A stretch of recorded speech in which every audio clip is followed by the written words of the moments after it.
अब आपको लिए चलते कर्नाटक, जहां पर वादों की बारिश हुई है। दरअसल कर्नाटक में 10 मई को विधानसभा के चुनाव होने जा रहे हैं और उसके पहले भाजपा ने सोमवार को अपना घोषणा पत्र प्रजाध्वनि जारी कर दिया है।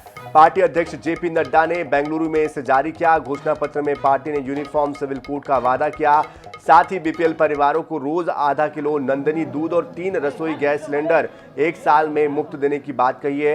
ये अवसर होंगे युगदी, गणेश चतुर्थी और दीपावली, जब ये मुफ्त सिलेंडर देने की घोषणा की गई है।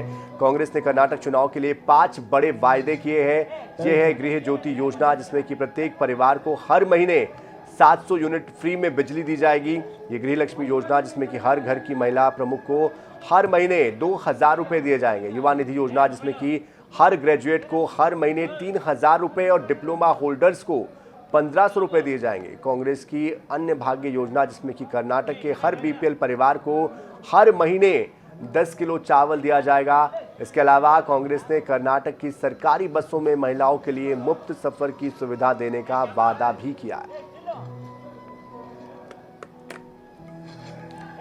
तो एक तरफ कांग्रेस है तो एक तरफ बीजेपी है। लोक लुभावन वादे दोनों ही पार्टियों की तरफ से दिए गए हैं।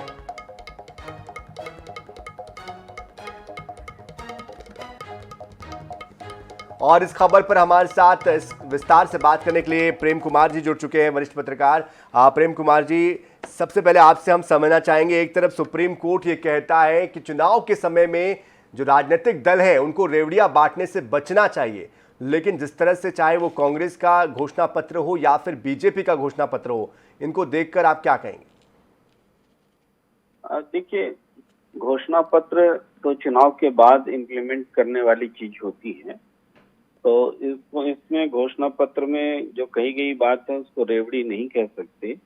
लेकिन हाँ, चुनाव से ठीक पहले, आचार संहिता लागू होने से ठीक पहले जो घोषणाएं की जाती हैं वो जरूर रेवड़ी के दायरे में आएंगी। लेकिन चुनाव घोषणा पत्र नहीं आएगा तो कब आएगा?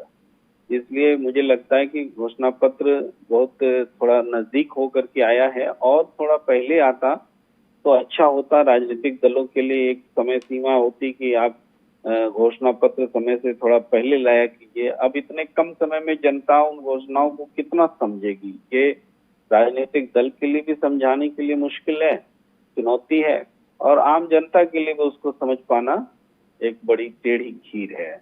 आज ही की घोषणा पत्र में देखिए, बीजेपी ने सिविल कोड की चर्चा की है, यूनिफॉर्म सिविल कोड, एनआरसी की चर्चा की है।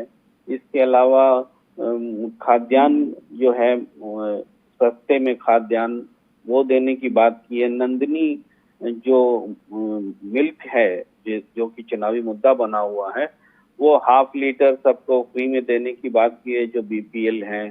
तो इस तरह की बहुत सारी घोषणाएं आज भारतीय जनता 3 सिलेंडर भी दिए जा रहे हैं और साथ साथ महिलाओं के लिए 10,000 रुपए का एफडी भी किया जा रहा है। तो तमाम तरह की घोषणाएं कर रही है बीजेपी और कांग्रेस भी कर रही है, लेकिन घोषणा पत्र अपनी जगह है। लेकिन जिस तरह से कर्नाटक में जो सियासी समीकरण बदले हैं, खासतौर पर बीजेपी की अगर बात की जाए, तो जो नेता बीजेपी छोड़कर कांग्रेस में गए हैं, क्या आपको नहीं लगता कि इसका एक गहरा प्रभाव होगा, असर होगा?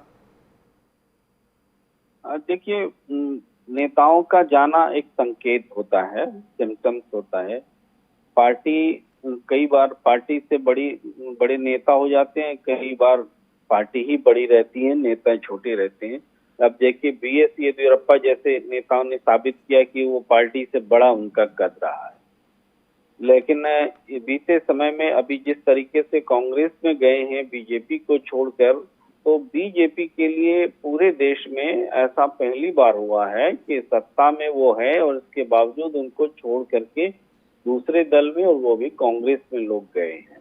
तो ये उदाहरण कम मिलता है, इसलिए ये चुनाव और रोचक माना जा रहा है कि इस चुनाव में बीजेपी ने पूरी ताकत झोंक दी है कि कैसे स्थिति को बदलें।